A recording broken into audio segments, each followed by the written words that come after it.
The sound of applause still rang in her ears, even though she no longer stood on a stage. It was strange, like an echo from another world. For years she had been the top pianist, adored by audiences everywhere, celebrated for her grace and brilliance. Every note she played carried power. Every melody could move hearts.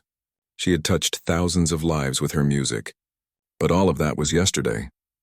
Today she opened her eyes to a very different life.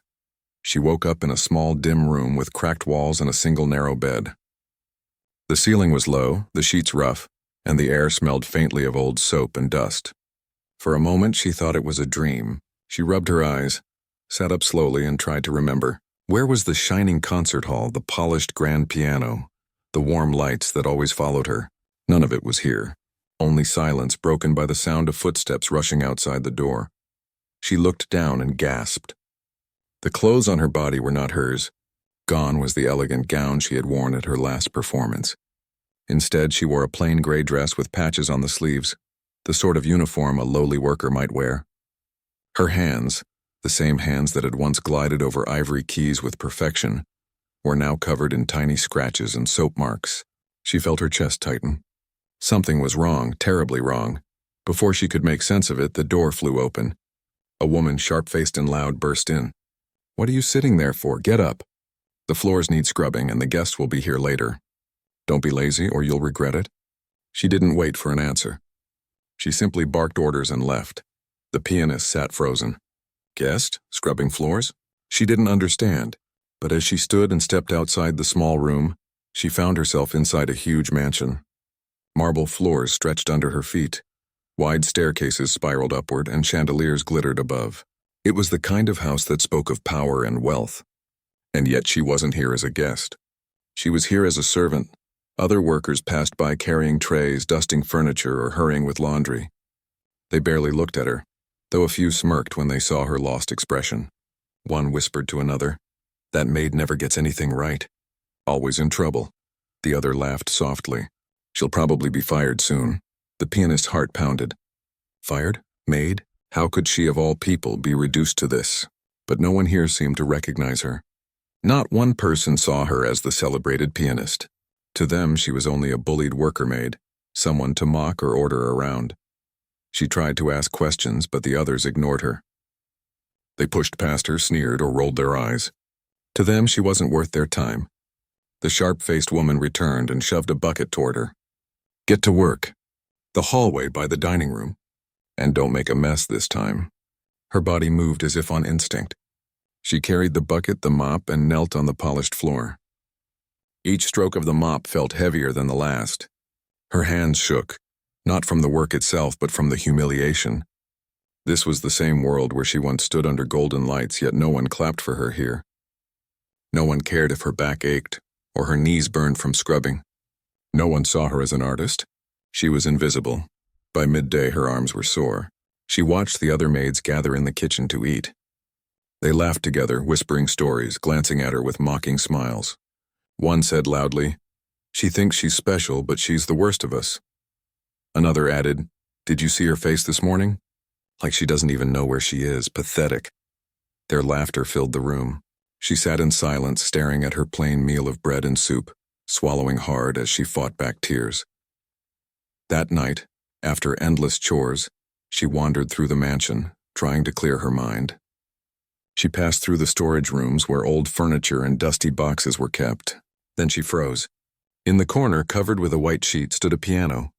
It was not as grand as the ones she had once played, but it was still beautiful, even in its neglected state. Her breath caught. Without thinking, she pulled the cover off, wiped the keys, and sat down. Her fingers trembled as they touched the keys. At first she pressed softly, uncertain if the instrument would even play. A faint sound rose, uneven but alive.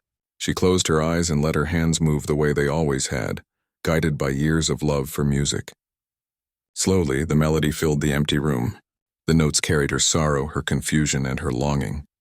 The piano sang of loss, of a life stolen overnight, but also of hope that still lingered deep inside her. Unnoticed, another maid passed by the door. She stopped for a moment, frowning. The music was too beautiful, too perfect. But she shook her head. Impossible. That useless girl could never play like that. She walked away, leaving the pianist alone with her song. For the first time that day, the pianist smiled faintly. Here at least she was herself again. The world might see her as a maid, but the piano still remembered who she was. She stayed there until her hands ached, playing softly until the night swallowed every note. The next morning was no different. The sharp-faced woman scolded her again. The other workers mocked her again, and the endless chores returned. But inside something had changed. She had found a piece of herself in that dusty storage room. She had found her music. Days turned into weeks. Each night she returned to the piano, pouring her heart into it. Her body was tired, her spirit bruised by the cruel words of others, but the music healed her. Every melody she played reminded her that she was more than a servant, more than the names they called her. She was still the pianist, no matter what they saw. One evening, as she was finishing a long day's work, she overheard two of the senior maids talking. "The CEO is hosting an important party this weekend. All the elites will be here." The other nodded. "Yes, and everything has to be perfect. Anyone who makes a mistake will be punished harshly." Their eyes fell on her and they smirked. "Better hope you don't drop a tray or spill wine again. You'll be thrown out for sure." The words struck her deeply. She had never met the CEO of the mansion before. She only knew him by whispers. Powerful, wealthy, respected by some and feared by others. If she embarrassed herself at his event, it could be the end of her place here. She lay awake that night wondering what fate awaited her. Would she ever return to her old life? Or was this her new reality forever? Still, she refused to give up. She would work, endure, and when no one watched, she would play. And though the world sneered at her as a maid, she carried a secret inside. A power they didn't know. A gift they couldn't take. Somewhere in the shadows of that mansion, her music waited, ready to rise when the time came. And deep down, she knew one day it would. Morning began with the same harsh voice calling her out of bed. The sharp-faced woman kicked at her door and shouted for her to hurry. Her body ached from the chores of yesterday, but there was no choice. She washed quickly, pulled on the rough uniform, and stepped into the mansion's halls. The grand chandeliers sparkled above, but for her they gave no warmth. They only reminded her how far she had fallen from the glittering stages where lights once shone just for her. She carried trays, dusted shelves, and polished mirrors until her arms felt like they would drop. The other maids passed by, some laughing quietly when she struggled to balance a stack of plates or spilled a little water on the floor. "Clumsy as always," one whispered with a cruel smile. Another shook her head as if disappointed in her. Their judgment pressed down heavier than any chore. She wanted to shout that she was not who they thought she was, that she was more than this uniform, but she knew it would mean nothing. They would only laugh harder. At lunch, she sat alone at the edge of the kitchen while the others chatted in groups. They shared jokes, sometimes turning them into mockery about her. "She scrubs like she's playing the floor," one said, laughing. "Maybe she thinks she's important." Their laughter filled the air and she lowered her head, breaking her bread slowly. Every word stung, but she kept silent. She had learned that silence was safer. Later that evening, after all her chores, she slipped quietly into the storage room where the old piano waited. Dust covered its edges and the air smelled of wood and age, but to her it was the only place that felt alive. She ran her fingers across the keys, brushing away dust, and began to play. The notes came softly at first, then stronger. Flowing into the empty room like a secret river, she poured all her pain and longing into the melody, and for a while she was no longer a maid. She was herself again, the pianist who once moved hearts. Unknown to her, one of the younger workers had passed by the door. The sound made her stop. She leaned closer, listening, her eyes widening. The playing was too skilled, too perfect for a servant. For a moment she thought of peeking inside, but then she laughed to herself. No, it can't be her. She's useless. With that, she walked away, leaving the pianist's secret untouched. Night after night, she returned to that piano. Even when her body ached so much she could barely stand, she played. Each note gave her strength, each melody reminded her of who she truly was. It was the only part of her old life that remained, hidden behind the walls of the mansion. She guarded it carefully as if it were a treasure no one else could touch. One day, while she was polishing the dining hall floor, she overheard two workers gossiping. "The big event is coming," one said. "The CEO himself will host it. Important guests from the city. The kind of people who could change everything." The other nodded. "It has to be flawless. The servants who make mistakes will be punished badly. You know how he is. Their voices lowered, but she caught enough to feel fear rise in her chest. An event like that meant endless work, endless eyes watching, endless chances to fail. She spent the next days working harder than ever, trying to avoid mistakes. But no matter how careful she was, trouble seemed to find her. A senior maid scolded her for polishing too slowly. Another accused her of dropping a spoon she hadn't even touched. It felt like the others waited for any chance to point at her and call her useless. She bit her lip, holding back the tears, and kept her head down. In her heart, though, the piano's music whispered that she was not useless. She clung to that thought like a lifeline. On the eve of the event, she sneaked once more into the storage room. She played a soft tune, her fingers trembling from both exhaustion and nerves. She wondered if she would even survive tomorrow without making a mistake. As she played, she imagined herself back on stage, lights shining down, faces turned upward in awe. She remembered the applause, the way the sound filled her soul. Tears ran down her cheeks as the melody grew stronger. She whispered to herself, "I am still me. No matter what they think, I am still me." The day of the party arrived with chaos. Servants ran through the mansion, carrying trays of wine, polishing glasses, arranging flowers. She was ordered to clean the entrance hall, then rushed to the kitchen to carry plates, then sent back to the dining room to replace candles. Her hands shook under the weight of heavy trays, but she did not complain. Every step she took, she felt the sharp eyes of others waiting for her to slip. "Don't drop it, don't drop it," she whispered under her breath as she served drinks to guests already arriving. The mansion filled with wealthy men and women in elegant suits and dresses. Laughter echoed, glasses clinked, and the scent of expensive food drifted through the air. The workers moved like shadows, serving and clearing without being noticed. But for her, every moment was heavy with fear. One wrong move could end it all. As she carried a tray past a group of guests, one of them suddenly stepped back, bumping her shoulder. The tray wobbled and a glass of wine nearly tipped over. She caught it just in time, her heart racing. The guests laughed among themselves, not even noticing the near disaster. But one of the senior maids saw. She narrowed her eyes and hissed, "Careless fool." The pianist lowered her head, swallowing her anger. Hours passed, and the weight of the night pressed on her shoulders. She longed for the moment when she could escape to the piano, even if only for a short while. But then something unexpected happened. The musicians hired to play for the event had not yet arrived, and the guests began to murmur. The room felt restless, waiting for music that wasn't there. One of the maids, eager to mock her, laughed and said loudly, "Why don't we let her play? She must be good at something, right?" A few guests turned their heads. The pianist froze, her heart skipping a beat. She had not expected this. The other servants chuckled, shaking their heads. "She can't even carry a tray without shaking. Imagine her at a piano." The sharp-faced woman smirked. "Yes, let her try. Maybe we'll all have a laugh." The pianist's chest tightened. Her secret had been safe until now. If she refused, they would mock her more. If she agreed and failed, she would be ruined.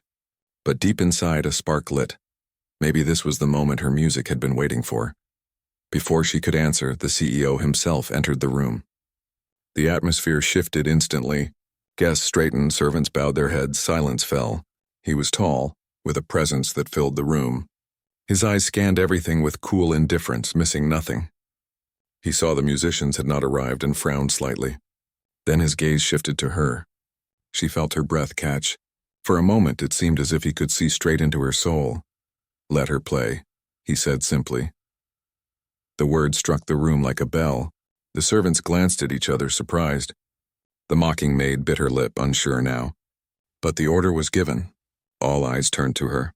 Her legs felt heavy as stone, but she forced herself forward. Her heart raced faster with each step toward the piano at the side of the hall. She sat down, hands trembling above the keys. The room waited silent. She closed her eyes, shutting out their sneers, their doubt, their sharp faces. She thought of the nights in the storage room, the melodies that kept her alive, the applause that once carried her higher than anything else. She thought of herself, the pianist who had never truly disappeared. Then, slowly, her fingers touched the keys. The first note rose softly, almost fragile, but the sound spread through the hall like a breath of air.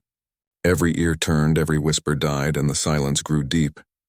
Her fingers trembled at first, but then memory took over. Years of practice, years of love for the piano, Years of pouring her soul into music, all of it returned with each touch of the keys. She forgot about the polished shoes clicking across the marble, the chandeliers above, the sharp eyes watching. She forgot about the uniform that made her feel small. In that moment, only the piano existed, and through it, her heart spoke. The melody flowed like water, soft and tender, then rising with strength. The notes carried sorrow, but also hope, like a voice crying out in the night and finding an answer. The guests who had laughed earlier now leaned forward, their smiles fading. The workers who mocked her stared wide-eyed. Some blinked as if they could not trust what they saw.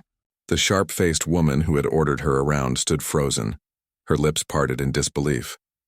The CEO sat at the head of the hall, unmoving, his expression unreadable. But his eyes never left her. Her playing grew stronger, bolder. She no longer trembled. She let the music pour out.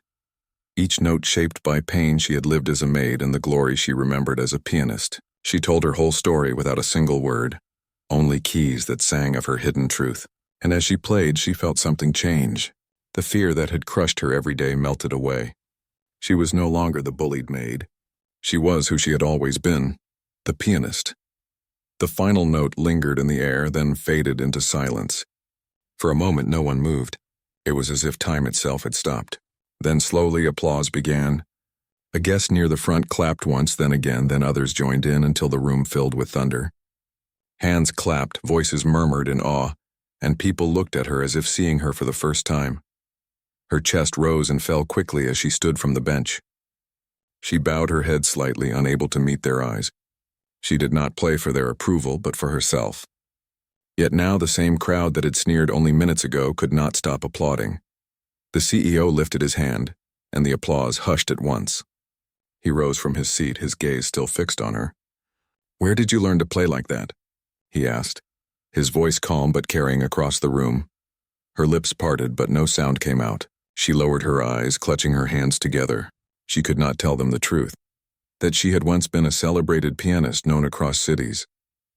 They would think her mad. She must have copied someone, one servant muttered from the side, trying to save face. It was luck. But the guests around him turned sharply, offended by his words. "Luck? That was genius," a guest snapped. "I've never heard such passion. Do not insult her." The servant fell silent, shrinking back. The CEO stepped closer, his shoes clicking softly on the polished floor. He stopped only a few steps from her. She felt his presence heavy and powerful, like the weight of the whole mansion. "You will play again," he said, not asking, but commanding. She hesitated, but nodded faintly.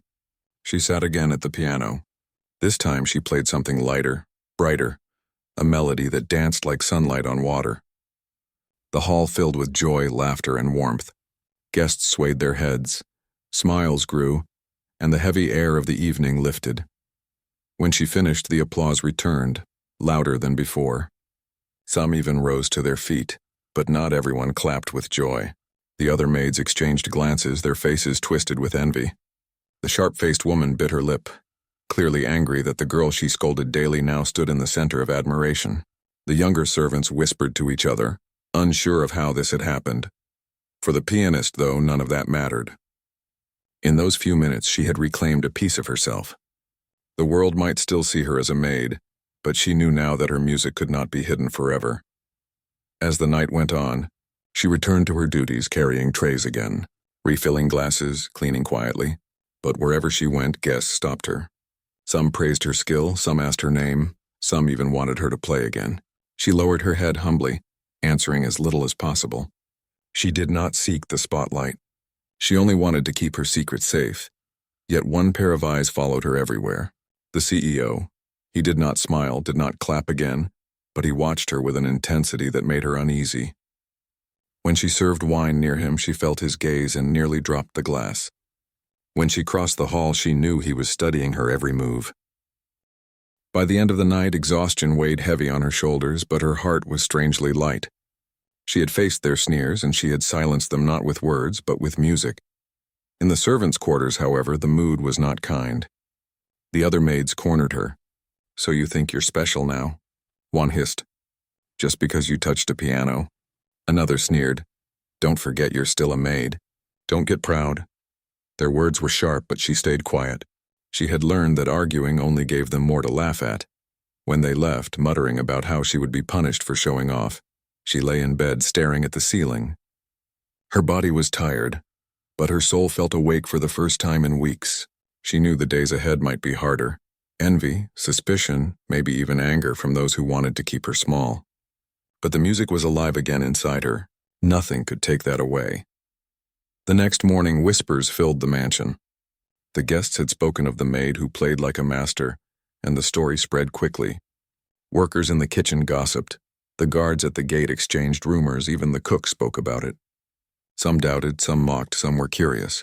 But everyone knew one thing: she was no longer invisible. As she scrubbed the floors, she felt their eyes on her. Some looked with respect, others with jealousy, others with confusion. She kept her head down, working quietly, pretending not to hear. But deep inside, her spirit stood taller. Later that day, as she carried clean linen through the hall, she heard her name called. She turned, startled, and saw the CEO standing on the stairs above. His gaze was steady, unreadable. "Come," he said simply. Her heart leapt into her throat. The other workers stared as she followed him up the stairs. Whispers filled the hall behind her, buzzing like bees. Why would the CEO call for a maid? He led her into a study lined with books and paintings. A large piano sat in the corner, polished and grand, unlike the dusty one in storage. He gestured to it. "Play," he said. She froze. Her hands gripped the linen tightly. She wanted to refuse to run, but his eyes held her still. Slowly, she placed the linen aside and sat at the piano. Her fingers rested on the keys, cold with nerves. She took a deep breath and began to play. This time she chose a piece that spoke of strength rising out of hardship. The notes rose high, then fell, then climbed again with determination. It was the story of her own heart. When she finished, the room was silent except for the faint ticking of a clock. The CEO leaned forward slightly, his eyes narrowed. "Who are you?" he asked softly, almost to himself. She lowered her gaze, unable to answer. He studied her for a long moment, then nodded slowly, as if filing away a thought. "You will play at my events from now on," he said firmly. "Not as a guest, as staff. But you will play." Her heart twisted. To play again was a gift, but to be ordered, to be treated as an entertainer and not an artist, it cut deep. She bowed her head and whispered, "Yes." He dismissed her with a wave of his hand. She left the study with her mind spinning. The other servants stared as she passed, whispering louder now. Some glared with hatred, some with awe, some with fear. That night, back in her small room, she lay awake long after the others slept. She stared at the cracked ceiling, her heart heavy with questions. Was this a second chance or another trap? Would her music free her or chain her tighter to this place? She did not know. But she did know one thing. The turning point had come. The world had seen her, and there was no going back to the shadows. The days after the great party felt different. The mansion was the same. The hallways still echoed with the same footsteps, and the servants still carried trays and polished floors. Yet the air had changed. Whispers followed her everywhere now. No matter where she went, she felt eyes on her. Some looked with awe, others with envy, but no one ignored her anymore. She was no longer invisible. When she carried plates through the kitchen, the cooks paused their work to glance at her. The guards at the door spoke quietly as she passed. Even the senior maids, who once barked orders at her without thought, now lowered their voices in her presence, though they still carried the bitterness in their tone. She heard them whisper at night in the quarters. She was lucky, one said. The CEO only noticed her because the musicians didn't show up. Another snapped back. Lucky or not, she made fools of us all. Imagine that clumsy girl playing like a master. Their voices trailed into angry silence. For her, each day still began the same. Waking in her small room, scrubbing, polishing, carrying, bowing her head to orders. But deep inside she felt something new. She carried a quiet strength now, built not from pride but from the memory of the piano. She had shown them all, not with words, not with rebellion, but with music that could not be denied. One morning, as she polished silverware in the dining hall, a guest from the party returned to speak with the CEO. The guest, a wealthy woman in fine clothes, spotted her and smiled warmly. "There she is," the woman said. "The girl who played that night. Remarkable talent. Tell me, child, how long have you been trained?" The pianist froze, unsure how to answer. She lowered her head and murmured, "A long time." The woman seemed satisfied. "Well, keep at it. You have a gift." With that, she swept past, leaving the other servants staring in disbelief. For the first time in her life as a maid, someone of high standing had spoken to her with respect. Later that evening, she returned to the study where the grand piano sat. The CEO had ordered her to practice daily, though he never said it in front of others. He entered quietly as she played, leaning against the wall with his arms crossed, saying nothing.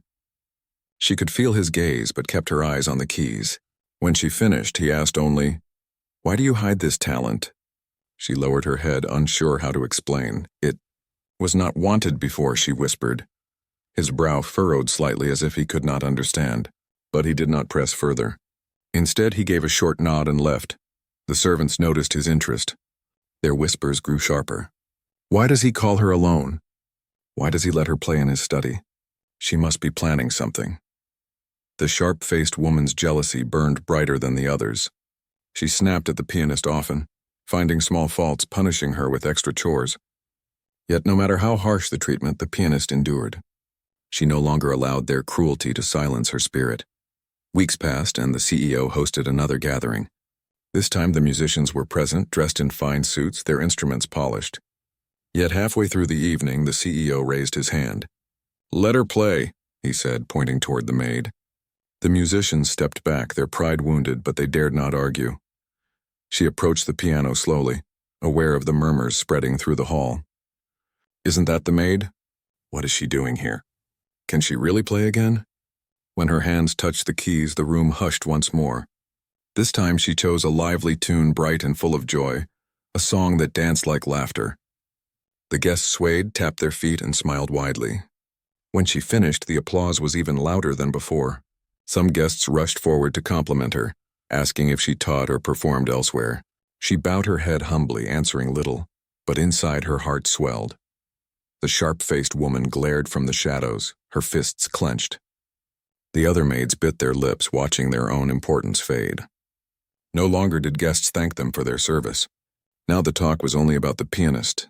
After the event, while she cleaned the hall, the CEO approached her again. "You moved them," he said simply. His tone was calm, but his eyes carried something different, something she had not seen before. She lowered her gaze quickly, unable to face it. From that night on, the CEO began calling her to play more often. Sometimes he invited her to his study late in the evening, asking her to play as he worked through piles of papers. Sometimes he asked her to perform for small groups of important guests. Each time she obeyed silently, her music filling the room. Slowly, she noticed his expression changing. At first, his face had been stone, cold, and unreadable. But now, when she played, his eyes softened slightly. His shoulders eased, and once, just once, she caught the faintest smile on his lips. The servants noticed too. Their whispers grew darker, filled with envy and suspicion. She is trying to charm him. She wants to climb above us all. The sharp-faced woman hissed, "It will not last. She will fall harder than anyone." But no matter what they said, the truth was clear. Her music had changed the household. She was no longer sneered at openly. Some even treated her with caution, unsure of how much favor she now carried. Yet their resentment never faded. One evening, while she was in the storage room playing the old piano, a young servant entered quietly. He stood listening for a moment, then whispered, "Why do you play here alone? You could be admired, praised, even paid." She shook her head softly. "Admiration fades, but the music stays." The boy frowned, not understanding, and left. She smiled faintly, her fingers still dancing on the keys. The CEO's attention toward her only deepened. He began asking questions, not only about her music, but about her life. She answered little, always vague, fearing that telling the truth of who she once was would sound like madness. Yet he seemed to sense there was more to her story. One night after she played a soft piece that echoed like a lullaby, he spoke quietly. "When I was young, my mother loved the piano. She played every evening until her hands grew weak. Your music, it reminds me of her." His voice, usually so firm and commanding, held a note of tenderness she had never heard before. Her hands stilled on the keys. She glanced at him, surprised, but he had already turned away, his face unreadable again. Still, the words stayed with her. For the first time, she saw him not as a cold figure of power, but as a man who carried his own shadows. The next day, when she returned to her chores, the other maids looked at her with fresh hostility. They had seen the CEO speaking with her privately, and their jealousy burned. The sharp-faced woman cornered her near the kitchen. You think you are better than us? Just because you play a few notes? You will never be more than a maid. Her words cut deep, but the pianist did not reply. She simply bowed her head and walked away. Silence was her shield. That night, as she lay in bed, she thought of the path before her. She knew she was walking a dangerous line. The more she played, the more the CEO looked at her differently, and the more the servants despised her. Yet she could not stop. Music was her life, her truth. Without it, she was nothing. Days turned into weeks, and her reputation spread beyond the mansion. Guests who had heard her play spoke of her in the city. Some sent letters asking if she could perform at their gatherings. The CEO kept all the letters and never showed them to anyone, but she overheard one of his aides mentioning them. He had refused every request. No one else would have her. She belonged to his household alone. When she learned this, her heart felt torn. Part of her longed to step beyond these walls, to play for the world again. But another part feared what freedom might mean. Here at least she had her music. Here she was beginning to be seen. The mansion had once been a prison, filled with sneers and cruelty. Now it was changing into something else. Respect had begun to replace laughter. Admiration had silenced scorn, and the CEO himself had begun to soften. Yet deep inside she wondered, was she rising toward freedom, or was she being bound tighter by chains she could not yet see? The season changed, and with it the air in the mansion shifted once more. What had begun as whispers and jealousy had now grown into something larger. People outside the household had heard of the maid who played like a master, and her name spread quietly through the city like a secret everyone wanted to know. The guests who visited the mansion came with curiosity, some pretending to admire the grand halls and fine meals, but all waiting for one moment, the chance to hear her play again. She had never asked for this. Her world had been simple: chores, silence, survival. Music had been her secret escape, her way of remembering who she once was. But now it had become something else. Every note she played was no longer just for herself. It reached into the hearts of others, stirring memories, healing wounds, or sometimes bringing tears they did not expect. The CEO noticed the shift more than anyone. He saw how the guests leaned forward when she played, how their eyes glistened, how their applause thundered louder than for any performance before. He watched her closely, but not with the cold calculation he once held. There was something softer now, almost protective. He had begun to see her not just as a maid or a pianist, but as a person with a spirit that could not be hidden. One evening, he summoned her to the study. The fire burned low in the hearth, and the piano stood waiting in the corner. He gestured for her to sit. She obeyed silently, her hands resting on the keys, but he spoke before she could begin. "There is a gala tomorrow," he said quietly. "The most important gathering of the year. Leaders, investors, nobles, all will be there. I want you to play." Her chest tightened. She had faced rooms full of guests before, but never something so grand, so public. "I am only a servant," she whispered, her voice trembling. He shook his head firmly. "Not when you sit at that piano." The words stayed with her all night. She lay awake in her small room, staring at the ceiling, her thoughts racing. Could she do this? Could she walk into a hall filled with the most powerful people in the city and play as if she belonged there? Fear tugged at her, but so did hope. For the first time, the world was opening, if only a little. The night of the gala arrived. The mansion glittered with lights, the halls filled with laughter and music. Carriages lined the gates, carrying the finest guests in jewels and silks.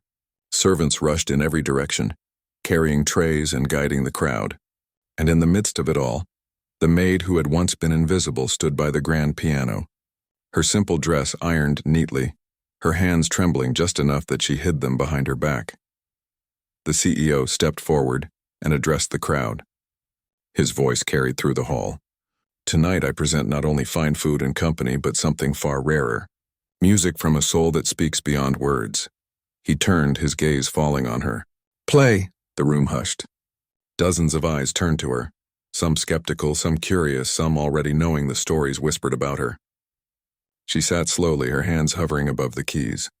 For a moment, silence pressed against her chest, heavy and suffocating, but then she closed her eyes and let her fingers fall. The first notes rose like a soft dawn, gentle and tender. She played a piece that carried her life within it, the struggles, the loneliness, the hidden dreams. Every chord was filled with longing. Every rise and fall of the melody carried truth.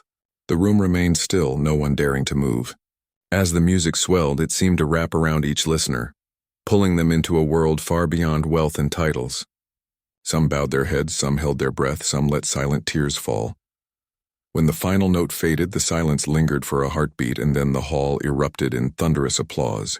People rose from their seats, clapping, cheering, calling out in admiration. She stood slowly, bowing her head, overwhelmed by the sound. But what struck her most was not the applause of strangers. It was the look in the CEO's eyes. He did not clap. He simply watched her, his expression unreadable, yet his eyes shone with something she had never seen before. Respect. After the performance, guests crowded around her, showering her with praise. Magnificent. Where have you been hiding? You must play in the city in the grand halls. They asked her name, her story, her future. She answered little. Still the quiet girl she had always been, but inside, her heart trembled with something new. Belonging. As the night ended, she returned to her duties, clearing glasses and folding cloths, though many protested that she should not. To her it felt natural. She had always been a servant here, and it was difficult to imagine being anything else. The CEO found her in the hall, still working. Enough, he said softly. You are no longer just a servant in this house. You have given me more than loyalty. You have given me truth. She lowered her gaze, unsure how to respond. He continued, his voice steady. From this night forward, you will not scrub floors or carry trays. You will play, for my guests, for this home, and for yourself. That is your place here. Her breath caught. Freedom had always seemed like a dream far away, but this was a beginning. She bowed deeply, tears stinging her eyes, unable to speak. The days that followed were unlike any she had known. She played often, not only for grand events, but in quiet hours too, when the house was still and the fire glowed in the study. Sometimes the CEO would sit and listen in silence, the weight of his work eased by her music. Sometimes he spoke of his past, of memories he had locked away. She learned that even the strongest men carried wounds unseen. The servants no longer laughed at her. Some avoided her, ashamed of their past cruelty. Others watched with silent envy. The sharp-faced woman, once her loudest tormentor, said nothing now. She carried her bitterness in silence, defeated by the sound of applause that had silenced her insults. Though the pianist's life was still bound to the mansion, she no longer felt invisible. She was seen, valued, and free in the one way that mattered most, through her music. She had found her place again, not as the girl she once was, not as the servant they tried to make her, but as herself. One evening, as she sat at the piano alone, she let her fingers drift across the keys in a gentle tune. She thought of her journey, the humiliation, the struggle, the nights she almost gave up. She thought of the first moment she dared to play again, the laughter that turned into silence, the scorn that melted into awe. She thought of how far she had come. The door opened and the CEO stepped inside. He said nothing, only listened. When the song ended, he spoke quietly. You have changed this house, and you have changed me. For the first time, she looked up at him without fear. She saw not just the man who commanded the mansion, but a man who had begun to rediscover his own humanity. Perhaps that was her greatest gift, not only to herself, but to him as well. As she closed the piano lid and rose to leave, she felt something she had not felt in years: hope. The future was uncertain, the world outside still distant, but she no longer feared it. She had her music, and through it, she had herself. The mansion lights glowed against the night sky, and within those walls, the girl who had once been nothing more than a maid now stood as a pianist whose music had conquered silence, hatred, and doubt. Her journey was not over, but for the first time she knew, whatever lay ahead, she would never again be unseen.